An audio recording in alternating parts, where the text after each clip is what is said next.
Welcome to the Game of Risk, everyone. I'm your host, OliveXC, a top player at this game. And today, we are doing round one of the Risk 1v1 World Championship.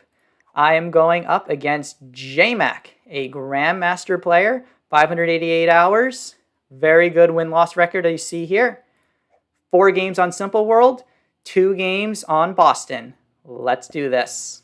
So starting off with game number 1, I am already in a lot of trouble. You can see my opponent took this territory on turn 1, and then they took South Africa on turn 2. By taking those 2 territories, I was forced to take inside of mainland Europe, and I was forced to take North Africa. This put me in a tough position because mainland Europe can only be invaded from Scandinavia up here.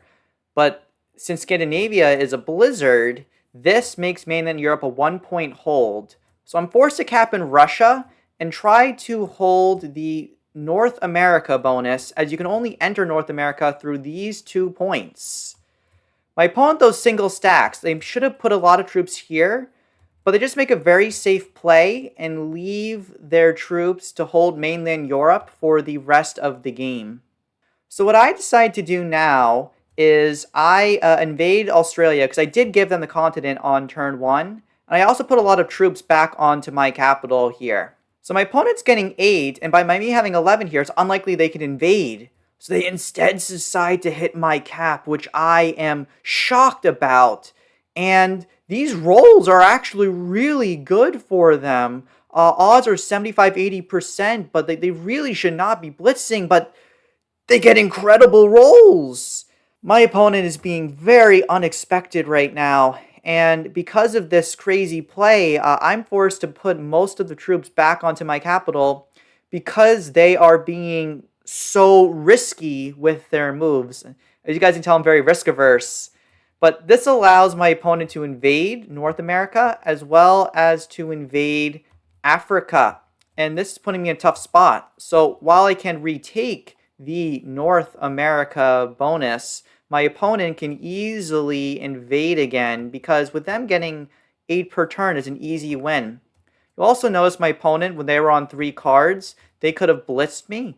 But thankfully the roll was they didn't get it, otherwise I probably would have lost the game right there. So instead my opponent is just taking advantage of using the set, and I have no set on 4, and this is putting me into a very bad spot. So my opponent now is holding on to North Africa with their extra troops.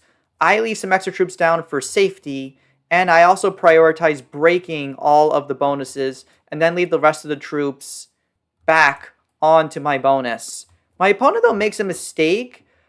They took over the bonus of Africa again. It's really important to invade instead, because with me getting extra troops, they're just losing their advantage. You'll also notice I had a very bad roll, losing 4 troops on the 3, but at least I was able to invade Africa. But my opponent trades in again, and now they are just super far ahead. I am really worried. But my opponent put some troops in North Africa. So I do a calculation, and I recognize that if I were to blitz, I would get over 80% odds. This is the best time that I have to strike, and I decide to go for it. Let's go, you guys. And we get the win, and we're ahead 1-0. Moving on to game number 2, my opponent is going first again. They correctly choose to cap on mainland Europe. This is a good location because it's a center point of the map, and it's very hard to access North America. If I were to cap on somewhere like Scandinavia, which my opponent does force me to do, it will cause me to have a lack of mobility around the map. Because also by them taking Argentina, I am now forced to take these territories. But I have a clever idea.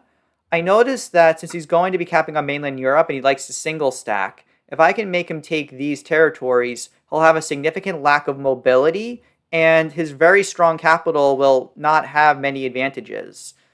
So that's why I prioritize taking all of these territories And knowing he likes a single stack, I put a lot of territories on my capital to avoid a turn 1 blitz while leaving a sneaky stack down here to be able to attack around the map. So my opponent retakes over a large amount of territory, but again, since now all of these territories are blocked, I can place everything down on my sneaky stack, and I can go in and attack, attack, attack, attack. And by doing that and leaving a stack of 8 here, my opponent can no longer invade, and I have a 28 here. 38 v 28, and my opponent decided to do a risky blitz is very unlikely. Additionally, I am going to have my 8 have access to be able to roll him in case he decides to do something crazy. And he is deciding to roll me right here, but again, rolling a cap is highly unlikely to succeed. So my opponent is just losing troops. So I could blitz him here, but I'm not trying to do that. Instead, I just make my cap very strong, so that way you would have a 0% roll on me. When you're ahead, get farther ahead. So my opponent rolls me down, but now with me having almost double their troop load, there's nothing that they can do. I take this game, and now we are ahead 2-0. Moving on to game number 3. These are again pretty standard blizzards. I am choosing to cap on mainland Europe due to the simplicity of the bonus. I then force them to take the more connected territories in Africa. I also take Brazil because of the blizzard that we have in North Africa. I'm now trying to limit my opponent's overall mobility. As these are standard blizzards, he should have been taking Russia a lot sooner. So I decided to take that because I'm expecting him to be capping now in Scandinavia. If he doesn't take either Scandinavia here, he's going to be in a really tough spot. So I leave a 2 stack again, anticipating maybe a hidden stack here, but again, he single stacks. And he chooses a stack in China. This is a significant mistake. And you can see I just put all the troops back on my capital because I know that he's just going to be attacking a lot again. But now you see the problem, right? China can't attack upwards. So if I just attack and I do not attack into Russia, my troops can go in and attack, and there's nothing that he can do. So he's going in and attacking, but my dice are not the best. You can see that because of that, he's having a little more troops over me. However, to counter against this, he leaves a lot of troops here, and I get the attacker's advantage on him, gaining 7 troops on the attack, and now we have a small lead over him. You'll also notice I have a set. So I trade in that set because I have the wild card, and I decide to take over South America, and in addition, I decide to be holding on to Europe. So my opponent cannot invade both equally. So they instead try to go on defense and offense, taking over Africa and most of South America. They also roll me once. Again, this is a mistake. So I decide to be invading my opponent in Africa. I'm also strengthening up my bonus and again, keeping my capital strong because I want to limit the odds of my opponent succeeding. They then tried to do a risky 6v6, but they were not able to break through. So now I am getting even farther ahead of my opponent. So again, I'm just taking advantage of my opponent's lack of mobility with their capital right here. So again, they could invade into South America or they can invade into Europe, but they cannot do both. So they just decide to invade South America, getting a relatively decent roll. But you can see my capital is super strong on 37. They can't do anything. So I am just deciding to play this very safely, just leaving a small stack of a 2. So again, my opponent cannot invade both. They can only invade 1 or 2 of these areas at most. So I'm getting 8 troops. I also have no reason to be trading in. So I'm just attacking a lot, leaving a 2 down, and I'm forcing my opponent to do the early trade-in. By taking this early trade-in, I'm now going to be able to get the bigger set. I'm getting the advantage over my opponent attacking everywhere, and my opponent now is really just on the back foot. I'm on 13 territories. He is able to invade, but my capital is much higher than his capital. So no matter how much he decides to invade me, he is unable to get in and hit me. So my biggest priority now is to keep my bonuses as strong as possible. So even if he gets a set on 3, which he does, he will have very low odds to break me. Because of this, he just leaves his stack here trying to prevent me from retaking everything, but this is where he makes a mistake. I do a calculation and determine that around a 60 is a 100% roll, and we get the win, going ahead 3-0. Moving on to game number 4. This is not a game I am very happy with. I decide to take over the South America bonus on my first 2 picks. My opponent makes a brilliant move. They decide to attack into North Africa and mainland Europe. This is important because now I'm forced to take a really bad cap on Scandinavia. The rest of the game, my opponent will be able to cap either on North Africa or mainland Europe. I can't predict what they will go for, and it's just going to put me in a very dangerous position. And you can see they're connected almost everywhere. They just do like a 2-split. They can like take off the entire stacks and like almost run the whole gamut. So I'm just very nervous, and I decide to cap in Scandinavia. But with my opponent now capping on North Africa, I'm just in a really bad spot here. So I'm just breaking everything, and I'm getting the extra troops of 7 for 1 turn, but my opponent is going to be getting the extra troops for the remaining part of the game, and they're going to try to use this to build an advantage for themselves. And since the Scandinavia capital has a lack of mobility, my opponent's style of leaving a lot of extra troops off their cap is actually going to work very well for them. As since I have the Middle East territory, over time, they're going to be building up and holding their bonus. So I'm forced to invade, and I lose 6 on the roll, which is really bad. So again, I'm trying to get good rolls going, but I'm just unable to really get anything going for me, which is really unfortunate. And now my opponent is trying to leave 7s down and leaving their capital very weak.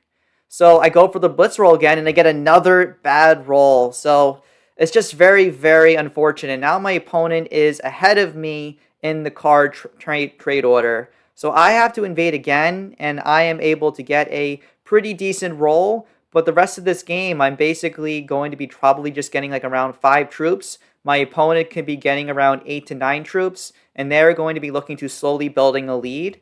Now, knowing this, I probably should have tried to go for a cap blitz here, but I'm really just trying to see if I can outplay my opponent, or hoping that he tries to overextend because he's a little worried going against me. But he's really playing this well, taking this nice and slow, holding these bonuses. And I am just making, again, I should be cap rolling here, but I'm not doing this, and I continue to be attacking around the map. And this pattern repeats a couple of more times where my opponent slowly is holding down these bonuses. But it's only a matter of time with him getting the extra troops that he's able to hold everything down. So, speeding ahead a little bit here, we eventually get a position where my opponent is aggressively using their advantage, and they're basically holding a 2-point guard. If I were to attack, my opponent has a lot of extra troops on their capital here, and I just can't do anything to invade. I've been having so many turns of barely getting anything that I'm just falling way too far behind.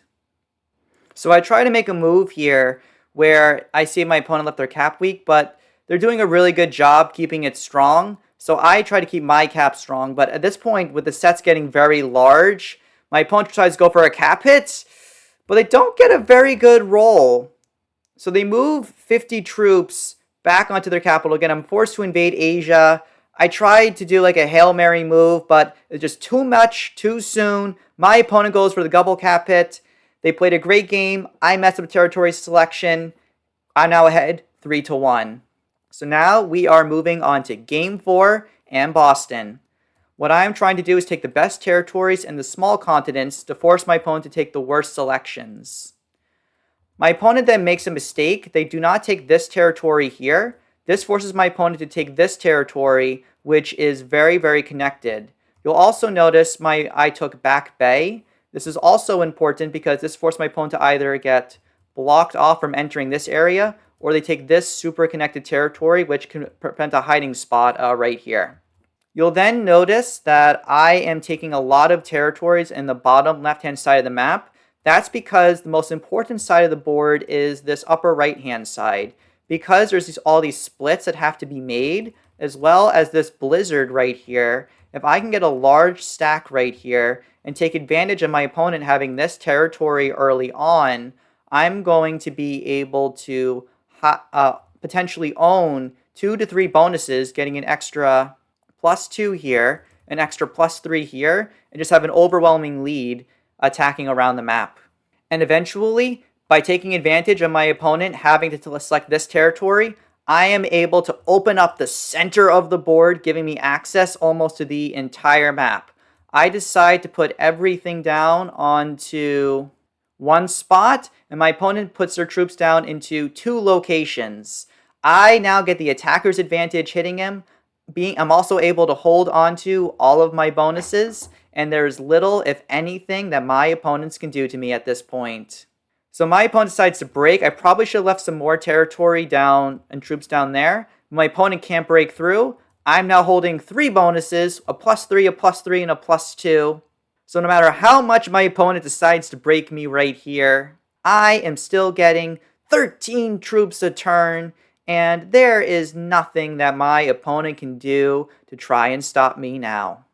With them only getting 5 troops, the balance of the game has been broken, so I just have to clean up, and now we are going to be ahead 4-1. And now we're heading on to the last game. You'll notice very quickly on, my opponent made a mistake taking this territory. This is really bad because I can take this territory of this 2-point bonus, and if my opponent takes this specific territory, I now have a really good hiding spot here. That's why you always want to take your forcing picks first. My opponent makes another mistake as well because they're not taking advantage of this blizzard, so I take the best point here of this bonus, allowing me to keep the center of the board as well as this very important connected territory away from me. I then do a really nice technique with the islands, which I call checkerboarding, where each side takes one territory, then the other, and it makes it so neither side can hold the islands easily, making it unlikely for either opponent to go for them. So I can strategically focus on the upper right-hand side of the board, as well as having a potential hiding spot right here.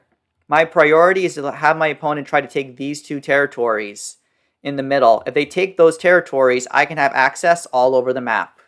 And as we get into the final selections, I am forcing my opponent on the early mistake to take this specific territory, and that allows me to have a nice hiding spot here. I can also potentially hide here. My opponent can't reasonably predict me, and I'm pretty well spread out throughout the board. So my opponent does 2 stacks for themselves here in the middle, but my stack is able to go out and reach them, allowing me to get the attacker's advantage on them.